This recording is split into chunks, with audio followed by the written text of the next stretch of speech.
All right, so ladies and gentlemen, the Monroe Doctrine. All right, so we want to go ahead and like kind of establish some context for that. Okay, so in APUSH, one of the biggest things that we do is historical context. So in those terms, if we look at the Monroe Doctrine, our historical context is that there were several revolutions in Latin America.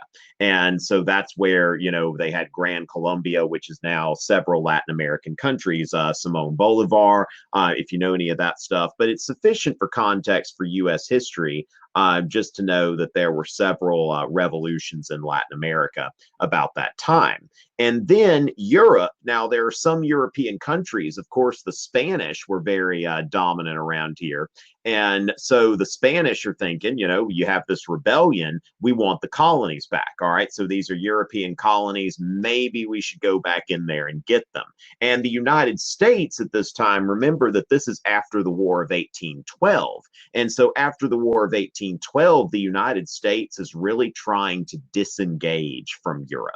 And so the Monroe Doctrine, James Monroe said, what he laid out here was the American continents are henceforth not to be considered as subjects for future colonization by any European powers. All right. Now, of course, the other part of this, now, for one, remember that the United States was really just trying to keep Europe out of the Americas. Now, remember, if Europe has a colony already, that's fine. We're just telling them no new colonies, so that we are going to essentially recognize these brand new independent states, and we don't want Europe meddling around with it. We don't want any further like new colonial ventures in Europe.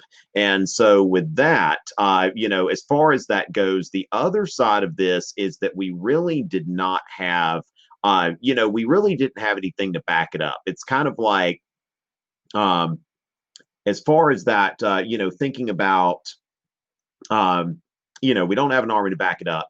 Kind of like Andrew Jackson, when there was a Supreme Court decision about Indian removal, and Andrew Jackson said something to the effect of, or was said to have said, John Marshall has made his decision, now let him enforce it. Okay, so the United States really didn't have any kind of enforcement mechanism for this, and that's important to note there. All right.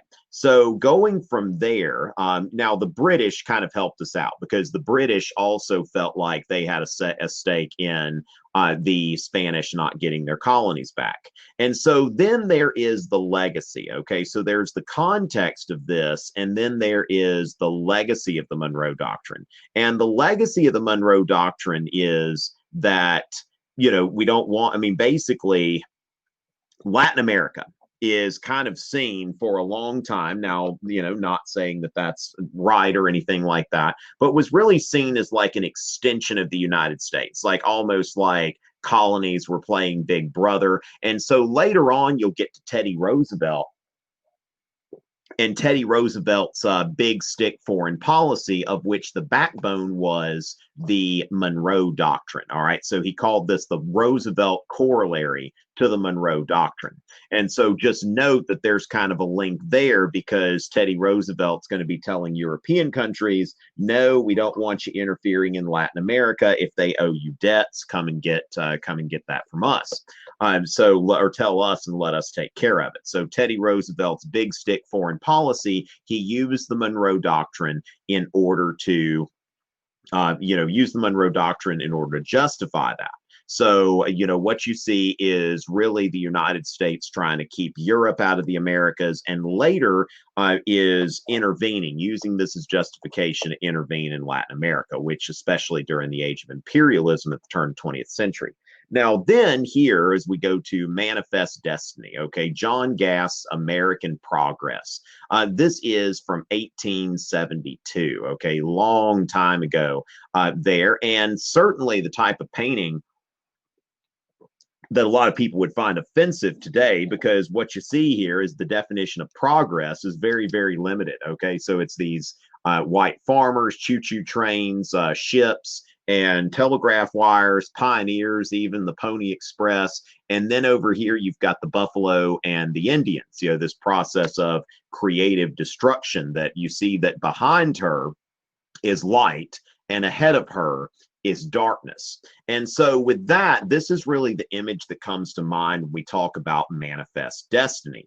Manifest destiny really being that belief that Americans had that it was evident, obvious, apparent, plain. If something's manifest, it is just obvious. Okay. Sometimes we need for things to be obvious. They may seem likely, but manifest, if something's manifest, then it is obvious.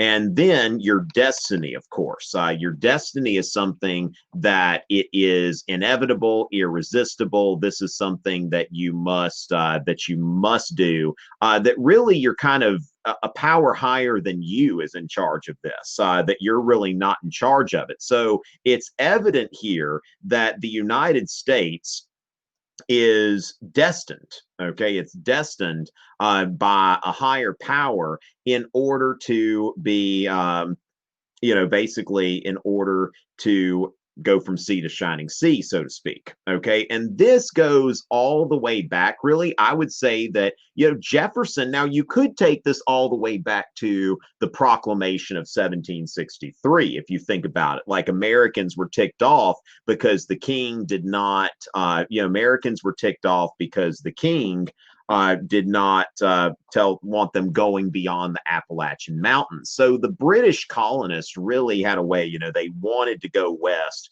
from the very get-go. But Jefferson is kind of bringing this to a new level with the Louisiana Purchase, because remember, before the Louisiana Purchase, there'd really been no territorial expansion of the United States. The Louisiana Purchase was the first time that the United States had actually added land to the country.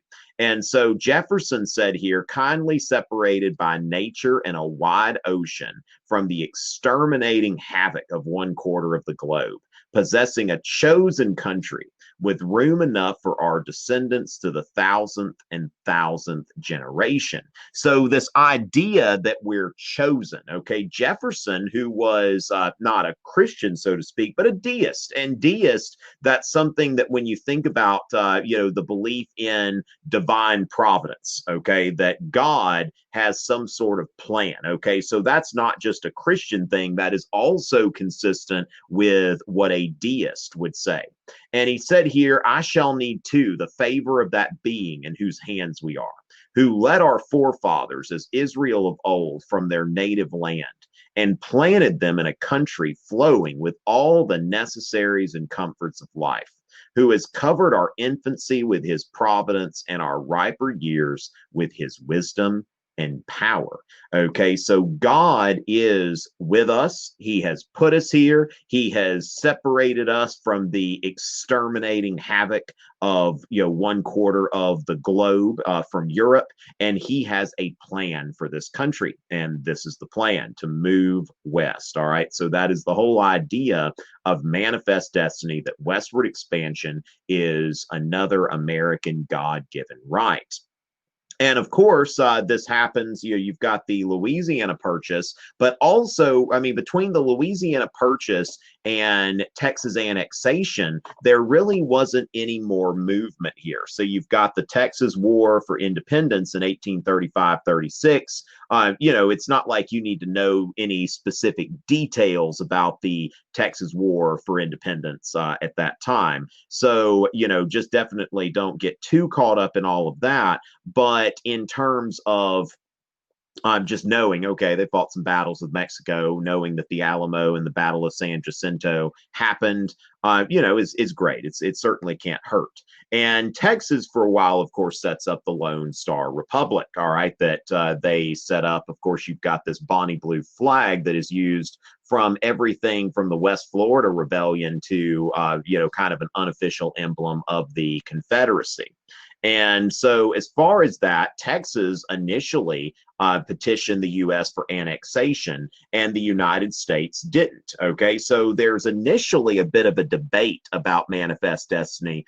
Certainly, the Whig Party tended to oppose this, but there are two things here. Okay, that in the 1830s, and what we've got to do is put that in a context as well, that this was a time where the idea was to have some harmony in some harmony between the sections. All right. So in order, what would happen here is that, first of all, with Texas, if we were to let Texas into the Union, we would have a border dispute. And so then we would have possibly a war with Mexico. And then the balance of power between the slave states and the free states. So, basically when Texas won its War of Independence, Mexico said, okay, here in the gray is your border. And then Texas said, nope, here in the red is our border on the Rio Grande. Is the border of Texas. And so the United States would be stuck in terms of figuring out, okay, what is the boundary of Texas? And Texas certainly wasn't going to be annexed with the Mexican version of their boundaries. Okay, so annexation could equal war with Mexico.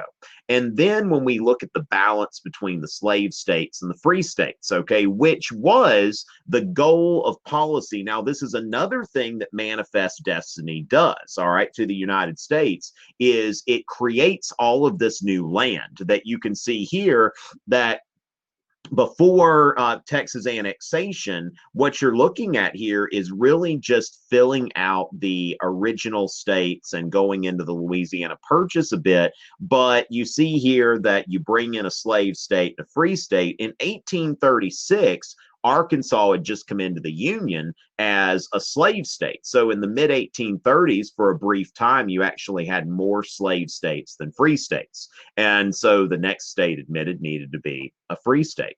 And so expansion, if it was seen that, like, okay, this humongous slave state is coming in and we're going to this humongous slave state that maybe could be divided into like 5 different slave states later on if they wanted to.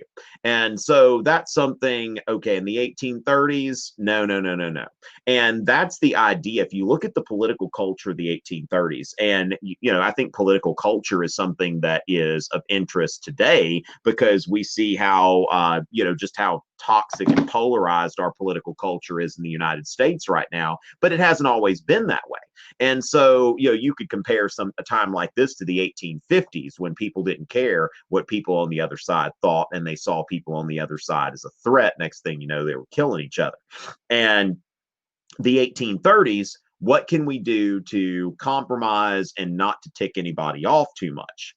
And so with that, of course, in the 1830s, like, let's not start a ruckus, but then this push to expand west, this idea that a lot of Americans had that we need to take as much land as we can. And so Texas actually received a great deal of support in, not just among the political class necessarily, but among the American people as a whole. In 1844, James K. Polk ran against Henry Clay, and the Whig Party's platform was an anti-expansion platform. And just like, Henry Clay was such a cool guy from everything I can tell, but the problem is that he always ran in elections where it's like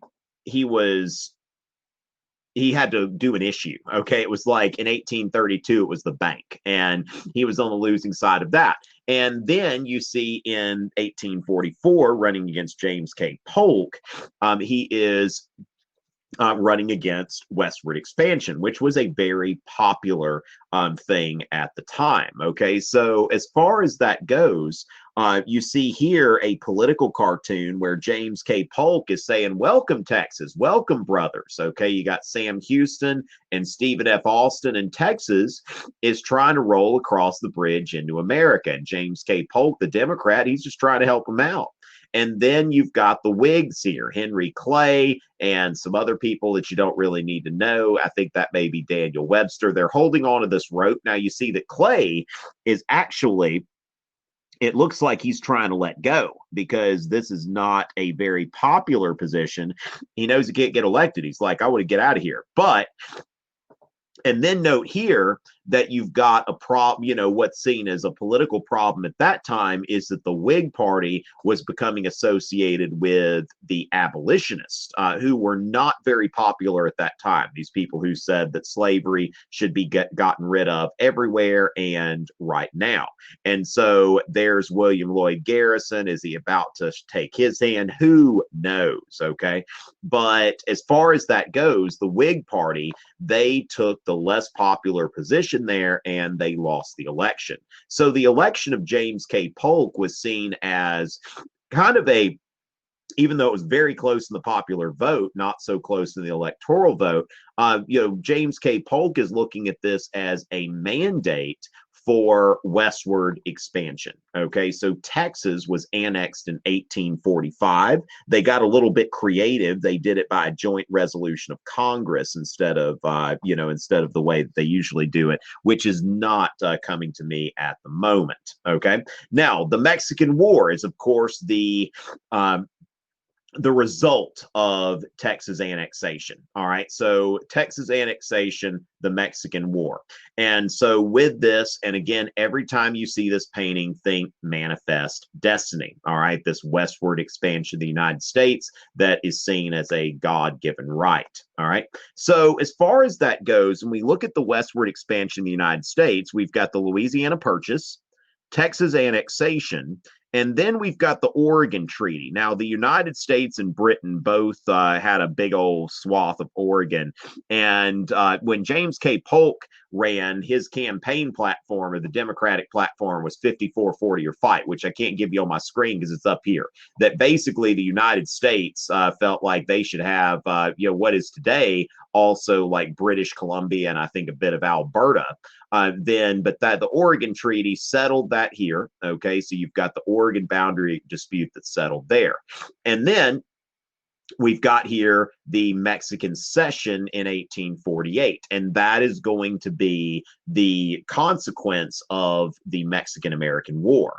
All right, so as far as that goes, now a war over manifest destiny, pretty much a very one-sided war. The United States, was a much more, prosperous and larger country than Mexico at that time, and there you go. It went. I mean, it happened. It all happened pretty quickly. All right. So what we have there, the occupation of the United States, big win for the United States, and occupation of Mexico City, rather, big win for the United States. And then the Mexican Cession in 1848.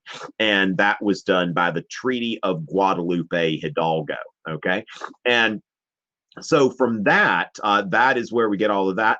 And then, of course, it's still kind of controversial. All right. Just recognize that there is a controversy about that really the United States really took, whether it was legal or not. I'm not going to render a judgment call on this, but this is about half of what used to be Mexico is now in the United States. And of course, this was actually an advertisement that went kind of awry. They thought the Absolute Vodka was going to like advertise in Mexico. And it's like, oh, in an absolute world, Mexico would still be here. Now, that, of course, aroused a good bit of controversy, and Absolute pulled the ad because they sell a lot more of their product in the United States than they do in Mexico, where I don't think that vodka is even the preferred drink over there, if I'm not mistaken. So, okay, so here you go, 54-40 or fight, like the United States said, oh, we're going to keep all of this, but nope, Britain called our bluff. They're not going to fight. They're going to settle it at the 49th parallel. So in 1846, we compromised with Britain on the border. So again, just the spirit of compromise, avoiding conflict, all of that. All right, so with that, and then once we get past that, we get into the stuff that's really leading to the Civil War in earnest. All right, so we've got a few questions here. All right, what is evident? Okay, so Justin, what we see here,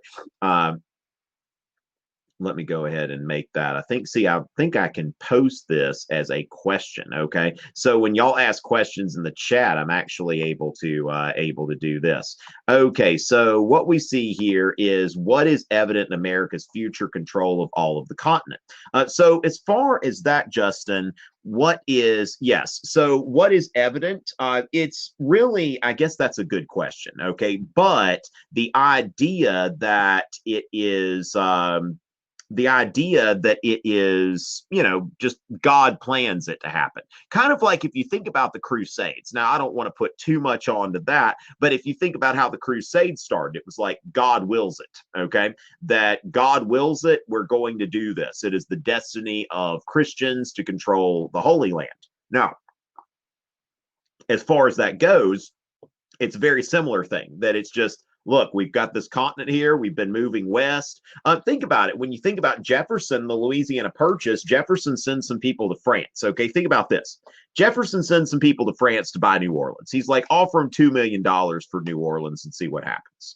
And the French come back with this offer that Jefferson can't refuse. It's like, well, how about the whole thing for like 15 million, the 3 cents an acre? And Jefferson's like, oh my goodness, what just happened? Now, when you get that kind of thing, sometimes you think in terms of, was this divine providence? Like God must have been looking out for me. I mean, if you think about it, the Louisiana Purchase was a very, like, a lot of this stuff just falls into our lap. So it's like we purchase Louisiana and it's just offered to us for almost nothing. And then Texas rebels against Mexico and sets up their own country. And then they want to be part of the United States. I mean, if you think about it, it's just like we keep adding this land and people start to think, well, let's just keep on going. That I think a famous real estate agent said one time that I don't want all of the land in the world, just the land that borders mine. And so the United States is really in the mode of conquering territory, because remember that a lot of this, most of this territory was not densely populated. It was not dominated by technologically, people with technology that could compete with the technology the United States had at the time. And so, it was a conquest. And so, the war with Mexico, it's like, well, it just seems to keep happening. Okay. What ideas did Polk have and how did he get elected? Okay. So as far as what ideas that Polk, you would just, now, there may be some other things. Now, there are some cool little factoids about Polk. Like, he was the first president, I believe, to have like oil lamps installed in the White House, like in the Oval Office. Which I assume was the Oval. When was the Oval Office? Let me just make sure about that I'm not giving you bad information. I just hadn't thought about that. So when is the? Let's see. So the. Okay, so the Oval Office. Washington's, White House. Okay, so evidently this was, okay, so he and his successor used the Oval Rooms. Okay, so that the Oval Office was already there.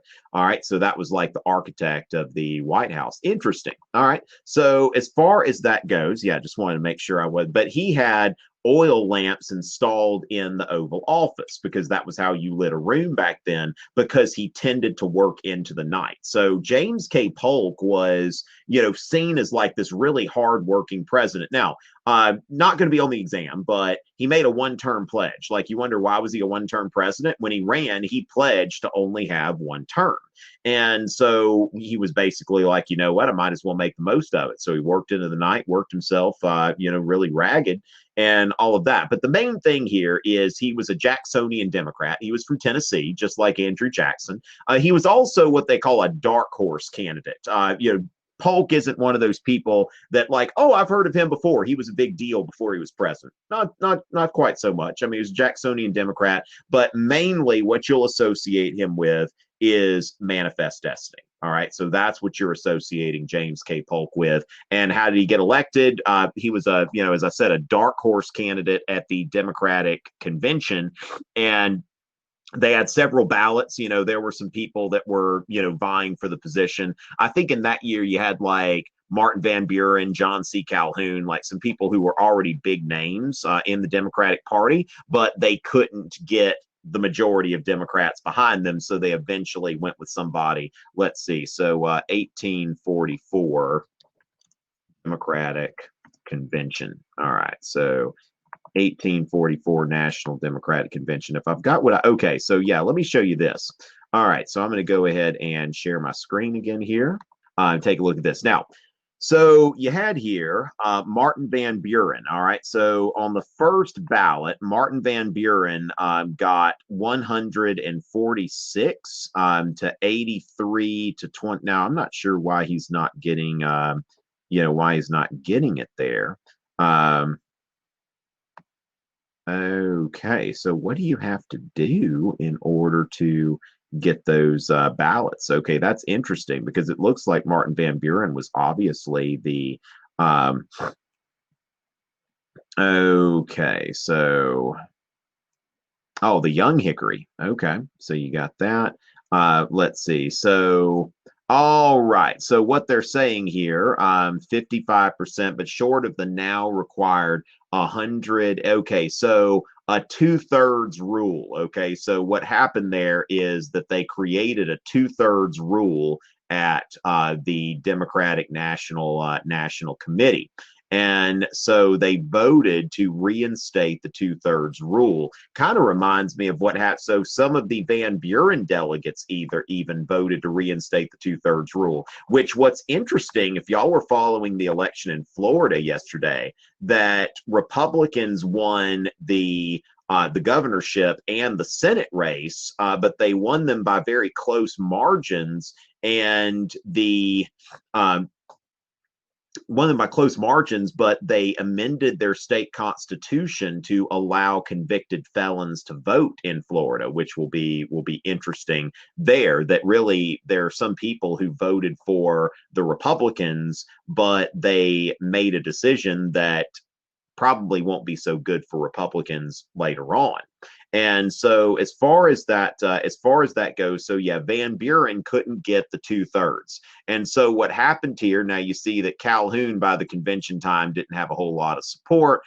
So, you're seeing Lewis Cass, Richard Johnson, they're starting to get behind the anti-Van Buren, starting to get behind Cass. Looks like some of the pro-Van Buren are getting behind Cass as well. But then what you notice here is that James K. Polk on the 8th ballot, like he really, on the first 7 ballots, nobody went for him. But then you see that what's happening there is that the people from James Buchanan, Richard Johnson, they're going here. So interesting thing there. And then they realize that 2/3 are not going to get behind Van Buren. 2/3 are not going to get behind Cass. And so then they go with James K. Polk. And then finally, it tends to be the thing at conventions where on the last ballot, they want it to be unanimous. Okay, so they'll have a big fight and then afterwards unanimous, which that's actually kind of similar to what you've seen, at the Republican National Convention, the Democratic National Convention recently in 2016, that once the nominee is nominated, then they want to have it unanimously acclaimed by the party. So that's just an interesting story. We just had an election in the United States. So that's good there. And so as far as that goes, that's James K. Polk, but you want to associate him with Manifest Destiny. All right, so finished answering that one. Now, how did Manifest Destiny impact American foreign policy?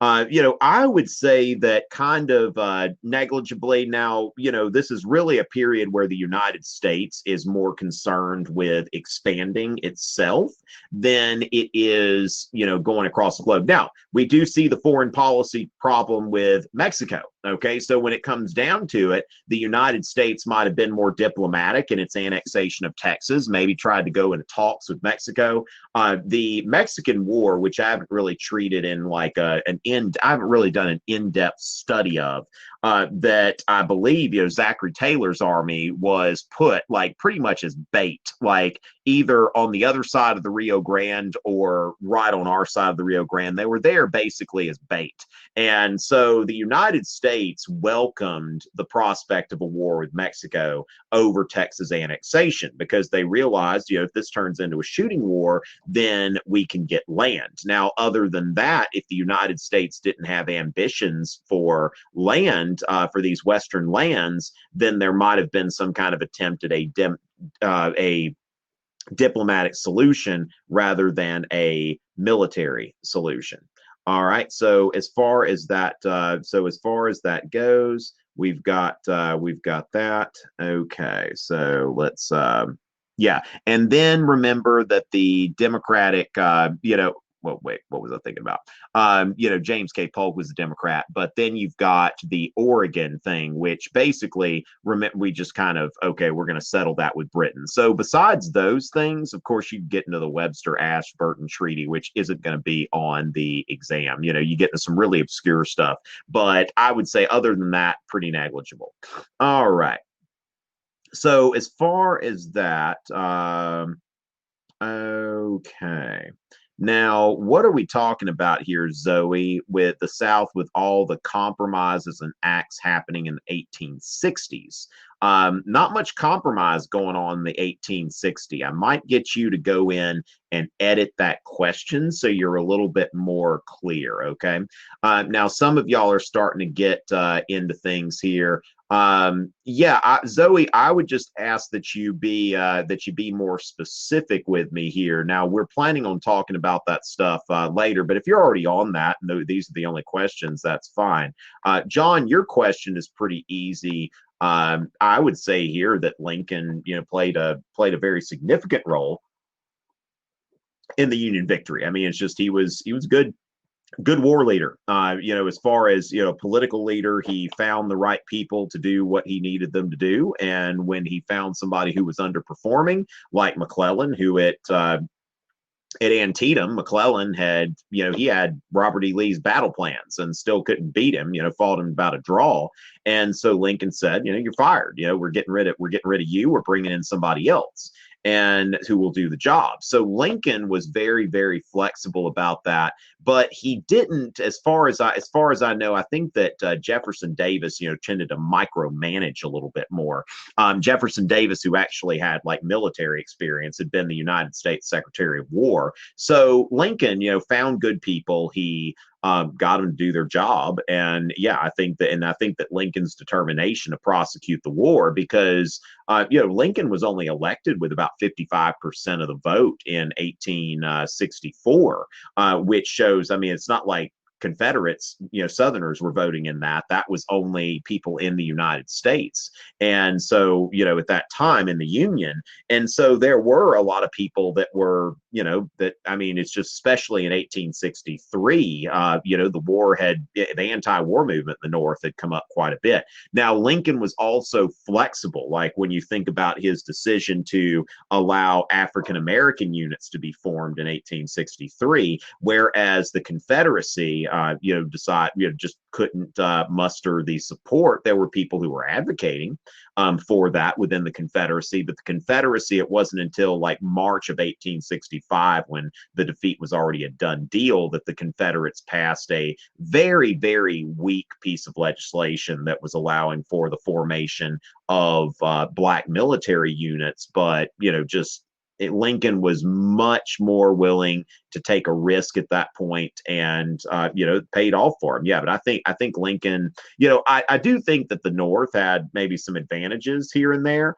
but only if somebody was going to use all of those advantages like Lincoln did. It certainly was a war that the South could have won under better luck, leadership, whatever you call it. So yes, I would say Lincoln was very important.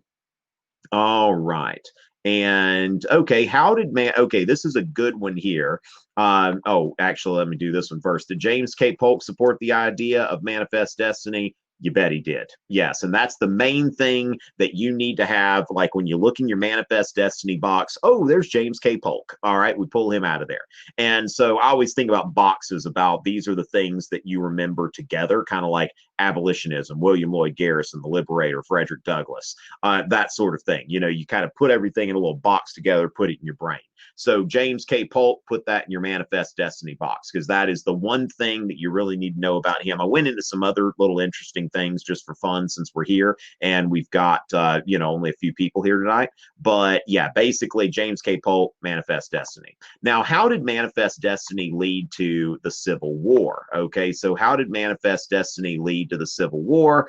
Now that is, basically when you think about it, like I said, in the 1830s, before Texas annexation, you had this like equilibrium between the slave states and the free states. All right. So you had this equilibrium there. And so as far as that, as that goes, that they weren't fighting, like, remember that there were abolitionists in the antebellum period, but it was like, they were a minority, okay? Like it was a very small group. A lot of people thought they were crazy. Now that's weird for us to think about now, but there were a great many people who thought like, hey, these abolitionists, like they're just nuts. They want to get rid of something that was a key part of the economy back then. People didn't really, people had different views of race back then.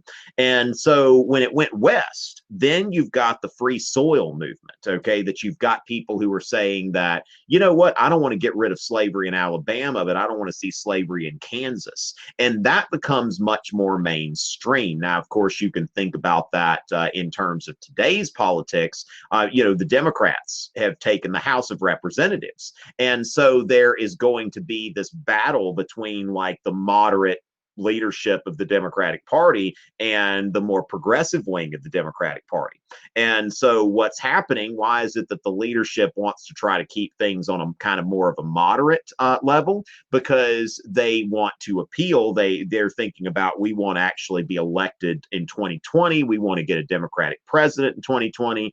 And if you let the extreme wing of the party come in, then what happens? Okay, so that is free soil was a great thing, like this mainstream anti-slavery movement that was accessible to people, because it really, in a lot of ways, was much more about it was more about racism than morality, really. That a lot of people say, hey, I don't want to compete with slave labor. I don't want to live around black people. The goal is really a white West, to keep slavery in the South, kind of like in the Cold War when you think about containment policy and that sort of thing.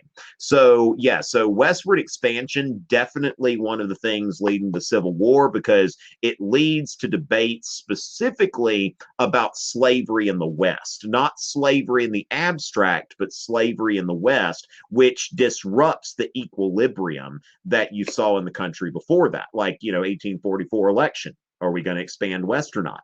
So yes, very big relationship there. All right. Now, Zoe, I would think in terms of now, whatever the Republicans did in the 1860s with like central banking, I would not expect to see that on the exam. Okay, I would not expect to see that on the exam. So that's something. Now, also the Crittenden Compromise is something that might be useful as evidence if you're writing a DBQ or an LEQ, but I don't think I've ever seen that. Let me see. APUS history course description. Yeah, like I don't, for example, I don't really talk about it in my classes typically, because it's one of those things like the Compromise of 1850 is something, Crittenden is never in here. The Compromise of 1850 is important because it's actually a piece of past legislation, okay, that it was something that passed. Now, if the Compromise of 1850 had failed, it wouldn't be a part of the course, okay? So when you're looking at, this is a survey course in U.S. history, that the Crittenden Compromise, because it wasn't passed, and Lincoln did not support it, okay, that when it came down to it, basically, Lincoln when he took office. He said, and this is kind of a different kind of tack here. Now, of course, a lot of southern states seceded immediately, you know, the 7 states of the deep South, but not the other 4 that did it later. But Lincoln took office and he said that, okay, I'm not compromising on the Republican Party platform. And so the Republican Party platform said free soil. There will be no more slavery in the West. There will be no more slave states or territories, or states rather, because territories, remember, Dred Scott said that basically every territory is open to slavery because Americans have a common right to bring their property there. And so as far as the Crittenden Compromise, it was, you know, you had Henry, you know, I think Henry Crittenden, but a guy from Kentucky, and he's thinking stuff like, let's extend the Missouri Compromise line to the Pacific and some other things. Now, it was also a little tone deaf because not only was Lincoln, not only was Lincoln unwilling to compromise, so Lincoln was not going to say that, okay, I want to, I want to compromise on this. But also, I believe, if I'm not mistaken, let's see. So Crittenden introduced the package December 18th. Okay, so he's trying to come up with this compromise, but and some amendments to the Constitution, stuff like that. Again, this really isn't going to be a big thing there. But the House of Representatives and the Senate rejected the proposal. Okay, so it was, basically like if secession is about a threat to slavery or something like that, then that's then that's what they want to do. And so, yeah, that never passed. And it really wasn't, nobody really wanted to compromise at this point. That's what's important here, that when you think about the Compromise of 1850, that's really the last time that you're going to see some serious attempts at compromise before the Civil War. So 1860, Crittenden is trying to do the same thing that, Henry Clay, also of Kentucky, had tried to do 10 years before, except that Henry Clay was successful. Now, of course, he was successful in creating a compromise that ended up being very divisive when you look at the Fugitive Slave Act and that sort of thing. That the Compromise of 1850 actually ended up doing more harm than good with the Fugitive Slave Act. So the Crittenden Compromise. Now, the Homestead Act, you really won't talk about in particular typically until you start doing westward expansion after the Civil War, but it was passed in 1862. And so the Homestead Act was passed by Republicans. Now, free soil. What is free soil? Why do they call it free soil? It's not just that they want the soil to be free of slavery, but they want the soil to be free of charge. What they're saying, they basically create these land grants, and they want families to move west. So if you agree to move west and start yourself a homestead and improve the land, the federal government will give you 160 acres of land. And once you have shown that you've put a house on it, you're actually improving it, you've got a farm going, then the government will give you title to that land free of charge. And so free soil was about inviting these people to move west, but specifically that these would be like, kind of almost like a Jeffersonian sort of vision, not Jefferson's, literal life, but the kind of life he envisioned for Americans, that a nation made of independent small farmers, not unlike the early Roman Republic. So the other thing about the Homestead Act is it's one of those things that's passed. Now, that the Republicans, kind of like the Pacific Railway Act, that when the Republicans got into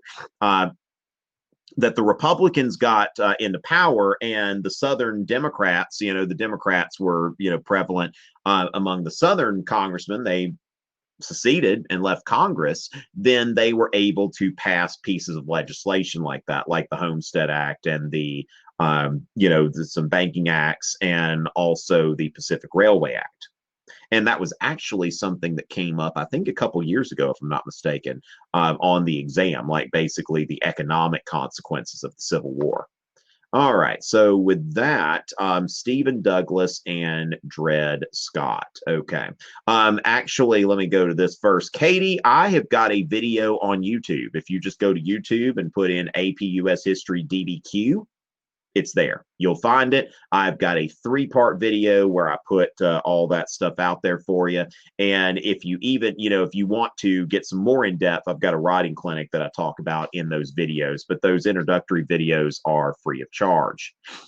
And so with that, so Stephen Douglas, okay, Stephen Douglas was from Illinois and was a very prominent Democratic senator. Now, Stephen Douglas had ambitions of being the president of the United States. And if you wanted to be the president of the United States as a Democrat at that time, then you had to have the support of the South. But then Douglas was also in the North as well. And what happened in the Stephen Douglas was responsible for the Kansas-Nebraska Act, which essentially created the conditions for bleeding Kansas. Like, it opened up the Kansas and Nebraska territories to slavery.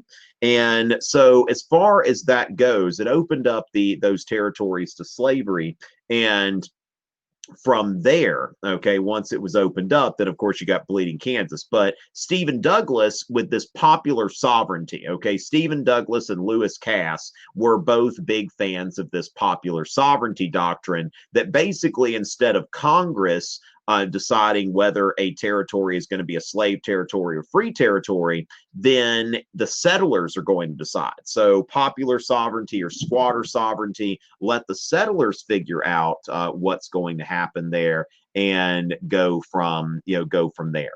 And so that was his pet thing. Now, enter the Dred Scott decision, which was very, very unpopular in the North. Okay, so the Dred Scott decision, very unpopular in the North.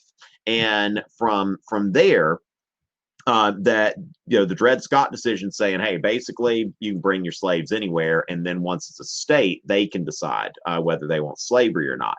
And so Abraham Lincoln and the Republicans were seizing on the anger caused by the Dred Scott decision. Basically, if you look at the context of Abraham Lincoln's House Divided speech, what you're going to see there is that it is largely about Dred Scott and really like exploiting some of these fears that people have about Dred Scott, the same way that people exploit, politicians exploit people's fears today. So with that in mind, the Dred Scott decision comes out, which basically says that slavery should be legal in any federal territory, and that basically African Americans can't be citizens of the United States. And so Douglas, when Lincoln is taking advantage of this anger that a lot of people in Illinois felt over the Dred Scott decision, then Douglas he's kind of backed into a corner, because Lincoln asked him, okay, so you want what happens if there are people in a territory, settlers in a territory, that don't want slavery? Must they agree to it because of Dred Scott? And so, Stephen Douglas said, you know what? If they decide as a local community they don't want slavery, then they don't have to deal with it. Now, what Stephen Douglas did there is he said what he needed to say to get elected to the Senate, but what happened is that he then blew his chances at the presidency, because from there, Stephen Douglas. Let me make sure here. Yeah, this is called the Freeport Doctrine. Okay, so the Freeport Doctrine of Stephen Douglas was that local legislation could ban slavery in the territories, not necessarily the territory itself, but if a local community said we don't want to have slavery, that's fine. And that made people happy in Illinois, because free soil was something that was very important to a lot of people there, but it ticked people in the South, the political class of the South off, and they said, Stephen Douglas is never going to be our nominee. And then, that was, you see the election of 1860, where the Democratic convention that they had that year, for whatever reason, in Charleston, South Carolina, of all places, it nominated Douglas, and then the Southern delegates walked out of that convention. And so that way you had a 4-way race in 1860, which Abraham Lincoln won. And Stephen Douglas got very, very few electoral votes in that, although I think he might have finished second in the popular vote. All right. When did the Civil War become inevitable? That is a great question. Okay, now, Madeline, we're really getting into historiography here. And I would say, I mean, really, for me, I think it's when Abraham Lincoln called for troops. You could say that it was at Fort Sumter because, you know, if you want to argue that Lincoln had to do something about that, I think possibly when, when Lincoln refused to negotiate the handover of Fort Sumter. That's probably when it became inevitable there. Secession became inevitable with with the election of a Republican president. So inevitability now, but you could also go into Bleeding Kansas, the Brooks Sumner incident. For me, the American Revolutionary War, I think in terms of the intolerable acts. Okay, I'm like, okay, at that point, it's kind of inevitable from there where that's going. But the Civil War, it's just so rich in historiography that I just really hesitate to try to tell you this is when it became inevitable. Even though personally, I would say that you're looking at the basically the events leading to Fort Sumter. I think that I personally think that the Civil War could have been prevented in some ways, but that gets way off of the APUS history exam. I should address that sometime in a video. All right. Well, thank y'all, ladies and gentlemen.